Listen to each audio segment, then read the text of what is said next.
Driver जरा गाडी थांबवा. काय झालं स्वाती, तू मध्येच गाडी का थांबवलीस? यार खूप जोरात भूक लागलीये, चल ना आपण चाऊमिन खाऊयात. तू पण ना किती श्रीमंत घरातली मुलगी आहेस, मोठमोठ्या हॉटेलमध्ये खाऊ शकतेस तू, पण माहित नाही तुला काय एवढी हौस आहे त्या गाडीवरचं खाणं खाण्याची. बरं आता तू तुझं लेक्चर बंद कर. आता मला जे आवडतंय तेच खाणार ना. आणि जी चव या ठेल्यावर मिळते ना ती चव 5 स्टार हॉटेलमध्ये सुद्धा मिळत नाही. स्वाती आपली मैत्रीण निधी बरोबर चाऊमिनच्या ठेल्यावर जाते आणि अगदी आनंदाने चाऊमिन खाऊ लागते. काही वेळाने तिथे एक भिकारी म्हणून छोटी मुलगी येते. ताई ताई मला काहीतरी खायला दे ना, खूप भूक लागलीये. भूक लागलीये? दादा हिच्यासाठी एक बनवा आणि 1 प्लेट पार्सल करा. स्वाती त्या ठेलेवाल्याला सांगून त्या भिकारी मुलीला चाऊमिन खायला देते. त्याच ठेल्यावर उभा असलेला रोहन नावाचा मुलगा हे सगळं बघत होता. एवढ्या श्रीमंत मुलीचं असं वागणं त्याला खूप आवडतं. चाऊमिन खाऊन ती आपल्या गाडीत बसून आपल्या घरी जाते.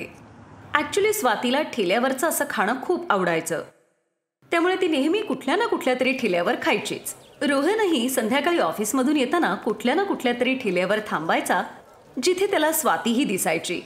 असंच रोज ठेल्यावर भेटता भेटतात ते दोघे एकमेकांच्या प्रेमात पडतात. आणि काही दिवसांनी, रोहन मला काही माहीत नाहीये, मी लग्न करीन ते फक्त तुझ्याशीच. तू लवकर तुझ्या घरी सांग, मी पण माझ्या पेरेंट्सशी बोलते. तू एका महालाची राणी आहेस आणि मी साधा मिडल क्लास आहे. तू लग्न करणार आहेस की नाही माझ्याशी, का मीच घेऊन येऊ वरात तुझ्याकडे? बरं ठीक आहे बाई, मी घरी बोलतो.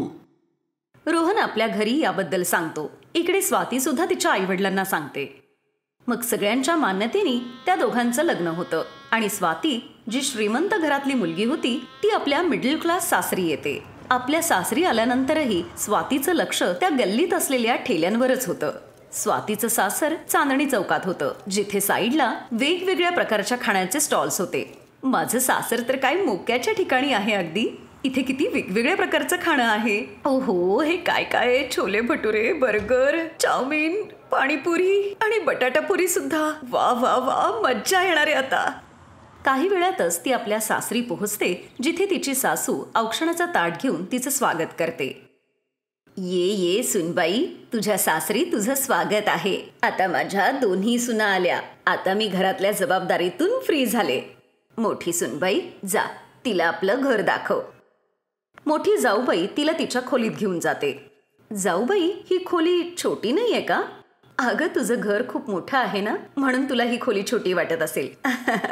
हो असू शकतं. उद्या तुझा पहिला दिवस आहे किचन मधला, त्यामुळे लवकर उठ. आता आराम कर, मी येते.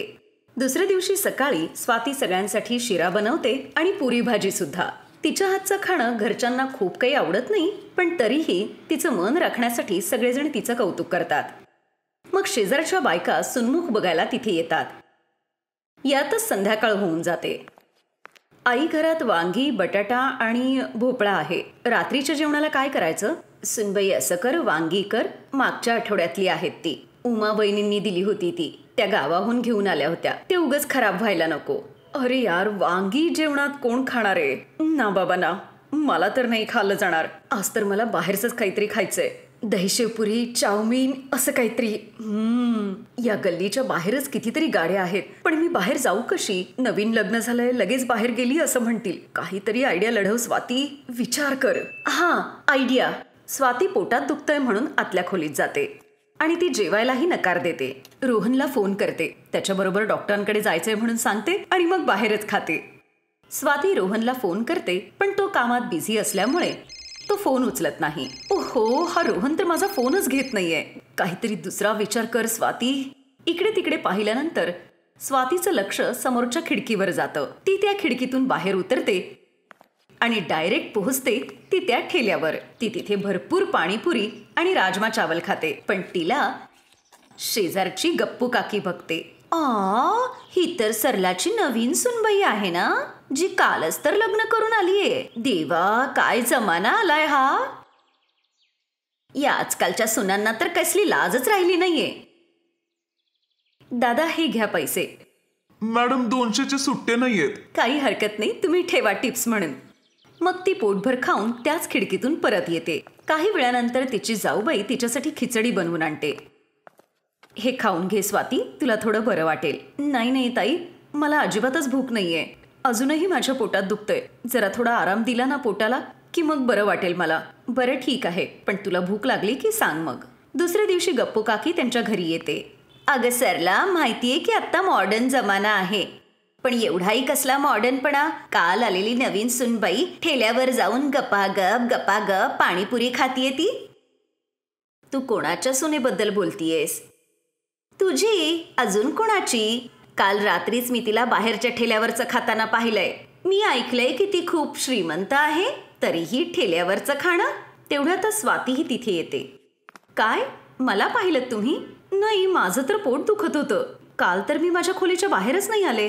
कदाचित तुम्ही दुसऱ्या कोणाला तरी पाहिलं असेल.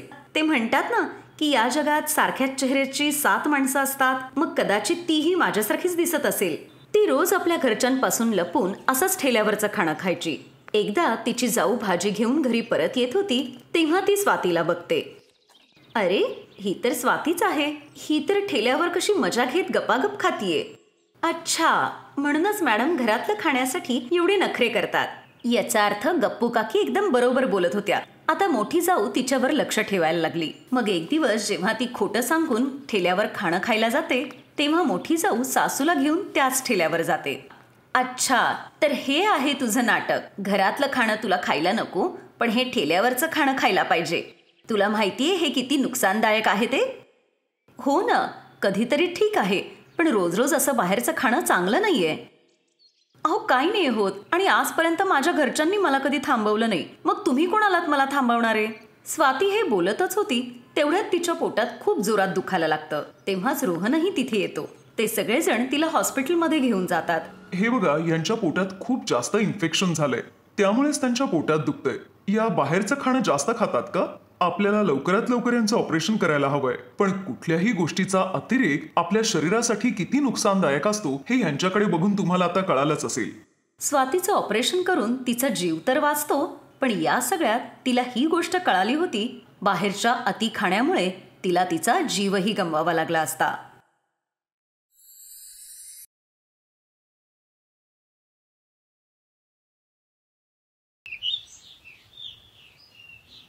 अरे, हे संदीप कुठे गेले? त्यांना सांगितलं होतं 5 मिनिटात जेवण घेऊन येते म्हणून. ओहो सुनबाई, तू रोज त्याच चवीची भाजी बनवतेस. असलं खाणं बघितल्यावर तर तो ऑफिसलाच निघून जाईल ना. ही दोडक्याची भाजी तर कुणाला खायला आवडतच नाही. आई, तुम्ही मुलांसमोर जर असं बोललात ना तर ते हे खाणारच नाहीत. त्यांच्या वडिलांपेक्षा 10 पावलं पुढे आहेत ही दोन्ही मुलं. आता आठवड्यातले 7 दिवस आहेत म्हटल्यानंतर कधीतरी ही भाजी करावीच लागणार. आता आज मी जरी दोडक्याची भाजी बनवली असली तरी काल मी पनीर केलं होतं. शी, त्याला पनीर म्हणतेस तू? ते तर भांड्याला साबण राहिलेला होता म्हणून त्याच्यात दूध फाटलं, आणि असल्या पनीर पासून बनलेली भाजी आम्ही खातो.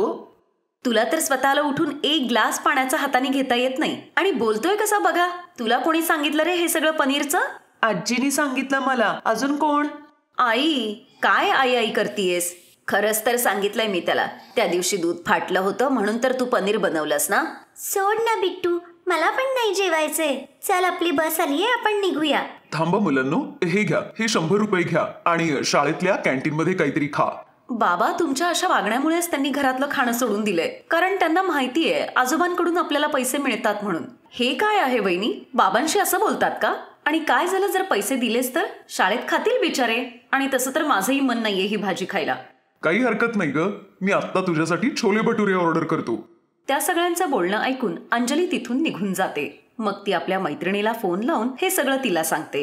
काय सांगतीयेस? अगं, आजकालच्या सुना तर शिळं अन्न सुद्धा जेवायला देत नाहीत, आणि तू तर एवढं सगळं करतीयेस, तरीही त्यांचे एवढे नखरे आहेत. अगं, मी तर म्हणते तू पुढचे 3 दिवस कोणाला काही खायलाच देऊ नकोस, की सगळ्यांची डोकी ठिकाणावर येतील बघ. अगं, काही ठिकाणावर येणार नाही. यांना तेवढाच बहाणा मिळेल बाहेरून खाणं मागवायला, आणि तुला तर माहितीये त्याच्यामुळे किती पोट खराब होईल. आज हे पण काही न खाताच निघून गेलेत. आता मलाही घशाखाली घास उतरत नाहीये. अगं, पण तू का टेन्शन घेतीयेस? जीजूंना जी भाजी आवडते ती करून दे आणि ऑफिसमध्ये घेऊन जा. शिखाची ही आयडिया अंजलीला आवडते, आणि ती लगेच संदीपच्या आवडीचं जेवण बनवते आणि डबा पॅक करून ऑफिसमध्ये घेऊन जाते. तिकडे संदीप आरामात कॅन्टीनचं खाणं खात होता. मी तुमच्यासाठी एवढं मेहनतीने जेवण बनवून आणलंय, आणि तुम्ही हे बाहेरचं खाताय? मग काय करणार? तुझ्या टिफिनची वाट बघत मी काय उपाशी राहू? मी इतक्या प्रेमाने तुमच्या आवडीचं जेवण बनवून आणलंय, निदान हे तरी खा. अगं, आता याच्यात नवीन काय आहे? तू जी काही भाजी बनवतेस ना त्या सगळ्यात एकच मसाला असतो, त्यामुळे कळतच नाही की आपण भेंडी खातोय का पनीर. सगळ्या मित्रांसमोर अंजलीचा असा अपमान केल्यामुळे अंजली नाराज होऊन घरी येते आणि ती ठरवते की ती यापुढे स्वयंपाकच करणार नाही. त्यामुळे ती रात्रीचा स्वयंपाकही करत नाही.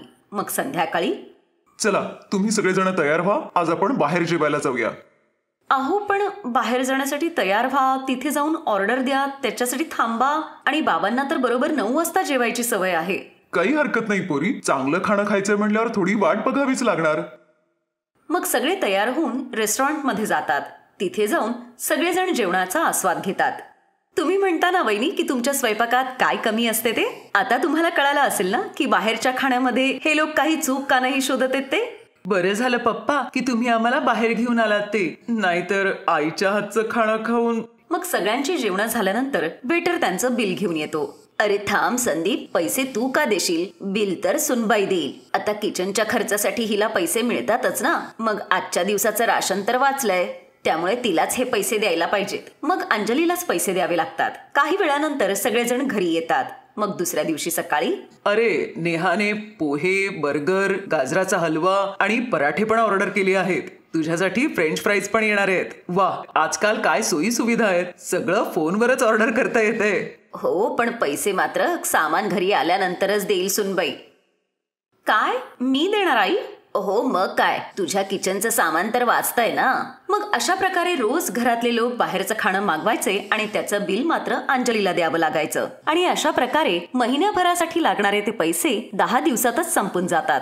मग एक दिवस, बास, आता हे पॅकिंग कोणीही उघडणार नाही, याचं बिल देण्यासाठी माझ्याकडे पैसे नाहीयेत. अगं 20,000 रुपये देतो मी तुला दर महिन्याला, आणि या घरातल्यांच्या खाण्याची जबाबदारी तर तुझ्यावरच आहे ना. आणि घरच्या बाईने या दिलेल्या पैशातूनच आपला खर्च भागवून घरातला सगळा जमा खर्च बघायचा असतो. अच्छा, असं आहे तर ठीक आहे. मग यापुढे आता मी सामान भरणार नाही आणि यापुढे जे काही खाणं येईल ते बाहेरूनच येईल, पण ते तुम्ही ऑर्डर करणार नाही, ते मी करणार. फक्त तुम्ही हे सांगायचं की कोणाला काय खायचंय ते. आता सुनबाई खाणं ऑर्डर तर करते, पण ती ते एका ठेल्यावरून मागवते. या ताईसाहेब, माझ्या ठेल्यावर तुमचं स्वागत आहे. हे शाही पनीर कसं दिलं? हे ना, हे 100 रुपयाची फुल प्लेट आहे. अरे वा, हे तर खूपच चांगलं झालं. अंजली दम आलू आणि शाही पनीर घेऊन घरी येते. येताना काही रोटी सुद्धा घेऊन येते. मग जाणून बुजून त्या 4 रोटी ती गॅसवर जाळते. स्वतःच्या प्लेटमध्ये ती आधीच 3 रोटी ठेवते. अरे, यातल्या रोट्या तर जळूनच गेल्यात, आता खायला किती उरणार आहेत? अगं सुनबाई, तू जास्त रोटी मागवू शकत नव्हतीस का? अहो आई, तुम्ही ज्या रेस्टॉरंट मधून खाणं मागवता मी तिथूनच हे खाणं मागवलंय. आज त्यांच्याकडे पार्टी होती, त्याच्यामुळे त्यांनी एवढ्याच रोट्या दिल्या आज. आता मला काय माहिती या रोट्या जळलेल्या असतील म्हणून. आता तुम्हाला याच्यातच ऍडजस्ट करावं लागेल, कारण माझ्या केलेल्या पोळ्या तुम्हाला आवडत नाहीत ना. मग सगळ्यांना त्याच खाण्यामध्ये ऍडजस्ट करावं लागतं. दुसऱ्या दिवशी अंजली पुन्हा त्याच ठेलेवाल्याला फोन करते आणि त्याच्याकडचं स्वस्त खाणं मागवते. अशा प्रकारे काही दिवस निघून गेले. आता ठेल्यावरचं खाणं कसं असतं हे तर तुम्हा सगळ्यांना माहितीच आहे. वा सुनबाई, काय खाणं ऑर्डर केलेस तू? अगदी मजा आली बघ. काय झालं बाबा? मला वाटतं पोटात माझ्या गॅस झालाय बहुतेक. पोट जरा दुखतंय माझं, गोळी घेतो, बरं वाटेल. पण त्यांना हे कळत नव्हतं की रोज रोज बाहेरचं खाणं खाल्ल्यामुळे त्यांना हा त्रास होतोय. मग एक दिवस अंजली आदल्या दिवशीची शिळी भाजी फ्रीजमधून काढते आणि तीच भाजी गरम करून सगळ्यांना जेवणासाठी वाढायला जाते आणि सगळ्यांना सांगते की ही भाजी बाहेरून ऑर्डर केलीये. अगं, आजच्या खाण्याचा असा वास काय येतोय? मला वाटतं ही भाजी त्यांनी खराबच दिली आज. हो आई, तसं असू शकतं. आता कळतं ना की अंजलीला खाणं बनवायला किती वेळ लागतो ते, पण बाहेरून तर 15 मिनिटातच येतं. एक दिवस सगळेजण टीव्ही बघायला बसले होते तेव्हा सर्व नागरिकांना विनंती आहे की त्यांनी बाहेरचं खाणं खाऊ नये. या बाहेरच्या खाण्यामुळे शरीरात अनेक रोग पसरतायत, जसं की कॅन्सर, पोटात दुखणं, पोटाचे आजार. त्यामुळे तुम्ही बाहेरचं खाणं टाळावं. अंजली हे सगळं आनंदाने बघत होती, कारण हा तिचाच प्लॅन होता. हे बघून सगळेजण खूप घाबरतात आणि मग तिचे सासरे म्हणतात, हे सगळं खाणं माझ्या डोळ्यासमोरून हलवा, मला अजून भरपूर जगायचंय. सुनबाई, तू किचन मध्ये जा आणि तुझ्या हाताने बनवलेला स्वयंपाक आम्हाला दे. हो अंजली, आजपासून आम्ही तुझ्याच हातचं खाणं खाऊ. अंजलीच्या प्लॅनने काम केलं आणि आता सगळ्यांनी बाहेरचं खाणं बंद केलं आणि आता कुठलीही चूक न काढता ते तिच्या हातचा स्वयंपाक खायचे. Best buddies. हॅलो मित्रांनो, हा व्हिडिओ पाहिल्याबद्दल धन्यवाद. जर तुम्हाला हा व्हिडिओ आवडला असेल तर कृपया लाईक, सबस्क्राईब आणि कमेंट नक्की करा. आणि हो, शेअर करायला पण विसरू नका. अजून असेच मजेदार व्हिडिओ पाहण्यासाठी खाली दिलेल्या घंटीला दाबा. बघत रहा बेस्ट बडीज.